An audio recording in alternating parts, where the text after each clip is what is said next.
I don't think there is any doubt that Super Smash Bros. Will come to Switch 2, but how will it come? Could we see Smash 6, or rather should we expect some kind of deluxe version of Super Smash Bros. Ultimate? There are definitely solid arguments to be made on both sides.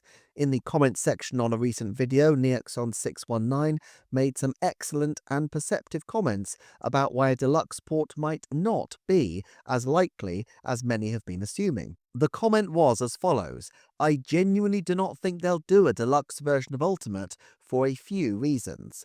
1. Sakurai mentioned on his YouTube channel that he was specifically against just porting over an existing game, adding stuff, and calling it a day. It's why he did Brawl for the Wii instead of Melee Online, like what was originally suggested by Nintendo. 2. Unlike the Wii U, the Switch sold like hotcakes, and Smash Ultimate is among the top 3 best-selling games on the platform. That doesn't leave a lot of room for double dipping with the masses, unlike Mario Kart 8 Deluxe, especially when the Switch 2 will already be backward compatible. 3. Nintendo will likely need to renegotiate with every single third-party company to get their characters back, as such a port would technically count as a new release. This would be easier for some, SNK Microsoft, than others, Square Enix Disney, in terms of them allowing their characters to be in the base roster, meaning less revenue up front. All of these are excellent points that I think are well worth bearing in mind and offer an important corrective to the snap assumption many have had, and I have indulged as well, that the next Smash will return to the well of Ultimate. Having said that, I'm not sure any of them necessarily completely preclude a Super Smash Bros. Ultimate reinvention from happening, even if they might make us revise downward the likelihood a fair bit.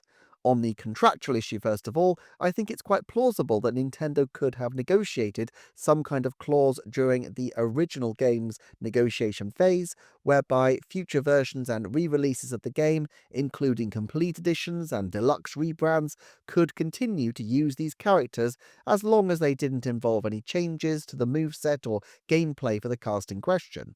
Nintendo is a very long-termist company after all, and it strikes me as difficult to imagine that they would allow even Disney to block them from resurrecting one of their premier titles.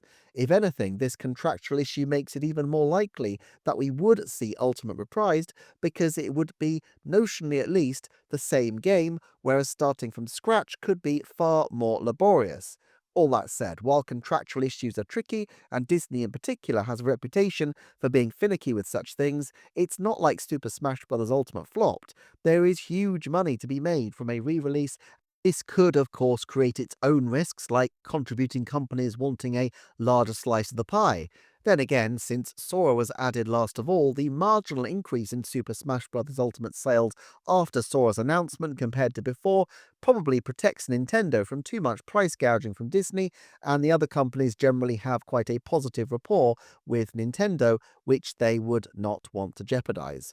Basically, it seems like a difficult but negotiable position that Nintendo could get the existing cast back, and I think there's a decent chance, not that we'd probably ever know, that such an opt-in has already been developed and negotiated.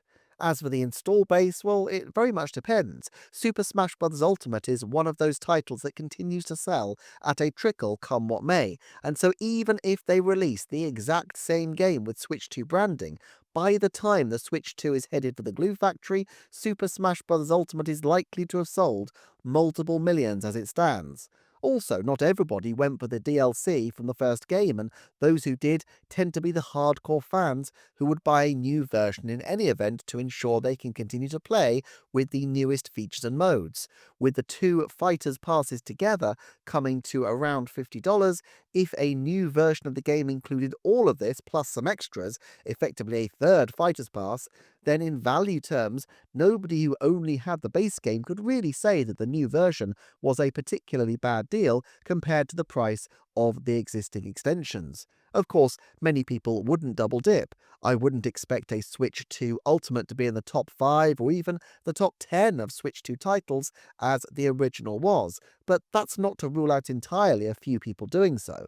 Super Smash Bros. Ultimate achieved 10 million sales in the first quarter on the Switch, and that was with a relatively tiny install base, and it was 7 years ago this December. I think there's a strong chance the deluxe version could even crack 10 million over the next several years. Which brings us back to Masahiro Sakurai himself. It is very possible, of course, that he's not working on Smash at all. Possible, but very unlikely, I think we'd agree. He seems to have had a Godfather 3 relationship with Smash. Just when he thinks he's out, they pull him back in.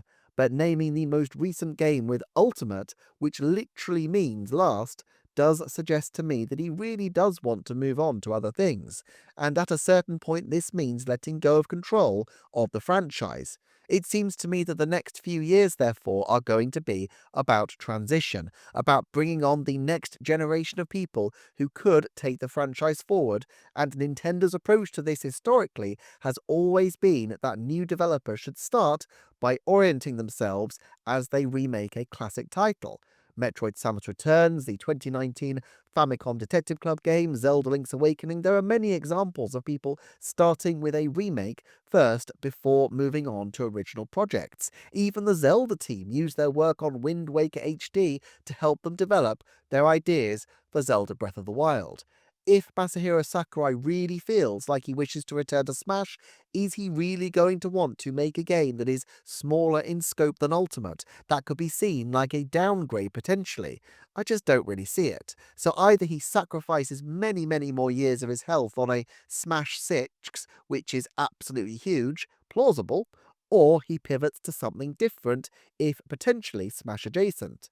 I could easily see him building a new mode and new elements within Smash Ultimate that allow him more space to innovate and aren't quite so time consuming, but I just don't know that another full-fledged Smash game from the ground up feels like the right next step for him. And even if there was a new Smash in the offing, surely he'd want to make it on his own schedule and not Nintendo's. It's not unprecedented for big games to have two releases per console lifespan, and although it's never happened with Smash, that's mostly because we've never been in the position where Smash needed or could produce two distinctive entries on a single system. But if there is a new model Smash in the works, perhaps it would make sense to have a remake of the tried and true game to start with. We have seen this again before. New Super Mario Bros. U Deluxe came before Super Mario Bros. Wonder on Switch, while on Wii U, Wind Waker HD preceded Breath of the Wild. I can't see Nintendo wanting to go more than a couple of years without a Switch 2 Smash title. The franchise is just too huge. It wouldn't even astonish me if they bought it out very close to the launch.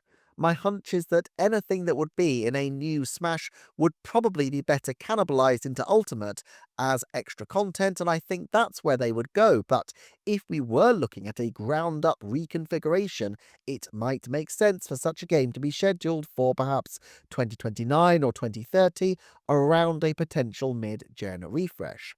Another option is that they do a kind of test run project, a new mode or version of Smash. Think how Bowser's Fury was an experimental take on the same basic mechanics as Super Mario 3D World, on which it was originated.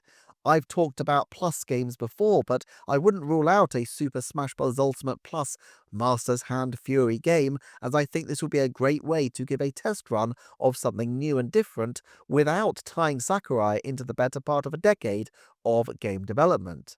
Nintendo also benefits from the hype cycle around regular releases.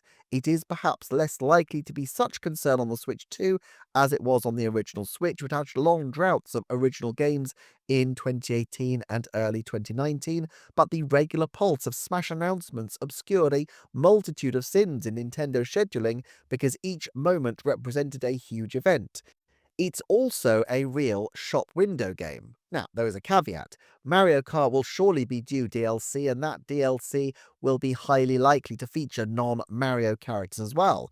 For all the reluctance of many at the concept of the game becoming Smash Kart, I just don't see Nintendo turning down the chance to make their biggest title a shop window for all the intellectual properties they want to promote, and they've already broken the seal by putting Zelda, Animal Crossing, F-Zero, and Splatoon content into Mario Kart 8 Deluxe.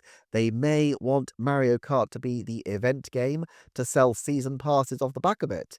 Nintendo's habit on Switch has generally been to offer around 18 months to 2 years of support for its titles. Now, Mario Kart, like Smash Ultimate, being such a huge game, could go for around two 18-month cycles, but they don't need to be contiguous. Mario Kart 8 Deluxe held its own for 5 years before the Booster Course Pass blue-shelled its way to the front of the course, and the same holds true for Smash Ultimate. My hunch is that they will want both titles on the shelf as soon as possible. They're called evergreens for a reason, and the sooner they can transition the player base from the Switch version to the Switch 2 game, the better. Smash is the kind of game that people who don't usually play Nintendo titles will be interested in checking out, and it's likely that some people with an early adopter mindset might pick up a Switch 2 even if they skipped the original Switch, and the game will doubtless have at launch a fair amount of new content. But it seems plausible to me that over the next 6 or 7 years, Nintendo could alternate periods where it's pushing Smash DLC and periods where it is prioritizing Mario Kart. Each time they return to Smash or Kart, they're going to spike sales and attention for one of their legacy games, so it's a win-win for them. Now, one thing we could see is a Smash 6 in name only, a version that is so close to Ultimate and heavily borrows from it, but is given its own independent title and identity, if only for Sakurai to feel like the game is a true entry. As I've mentioned, while the number of contracts is huge, I do feel like the proposition is negotiable. However, I'm not quite sure how you title a new Smash to make it clear that even though the last one said Ultimate, this one really is. Plus, I just don't think Sakurai would go for a half-measure Smash Brothers. So I think there is a 70% chance that we see a Smash game release by the end of the 2026 to 2027 financial year. Under usual circumstances, I'd go higher, but if Nintendo is doing something bigger with this and they want Mario Kart to be the DLC focus for the time being, I could see them letting Sakurai take longer if he needs. But I don't know if I expect that. And I would say, to me, it feels, I guess, 50%, although possibly a high 50% chance that it will be Super Smash Bros. Ultimate again in some form, whether with a plus, a deluxe moniker, or what have you. For 2025, I think there's a good reason to think they'll want Smash out as soon as possible, so I'm going to say 30% chance of Smash in this period. At the end of the day, if it's a cheap and cheerful deluxe port that they plan to ornament later with DLC, their best bet probably is just to boot it out of the door. I think they likely have enough in 2025 that they don't need to, and with early adopters likely to be more hardcore Smash players who will already own the game, it's probably not an urgent one, but if they are going with something quite iterative, I don't expect it will be far into 2026 before such a game surfaces. As for Masahiro Sakurai, while he has shown such long and dedicated commitment to Smash, I hope and somewhat expect that he will explore other projects even as he seeks to undertake the seemingly impossible task of finding an heir to take Smash forward for the long term. The man is a true genius, and I am very intrigued to see what else he could offer us. Please make sure you're subscribed for more from this channel, and do check out these videos on screen or pop to the link in the description and visit the Patreon while you're waiting. Thank you for watching, and I shall see you next time for another Nintendo Forecast.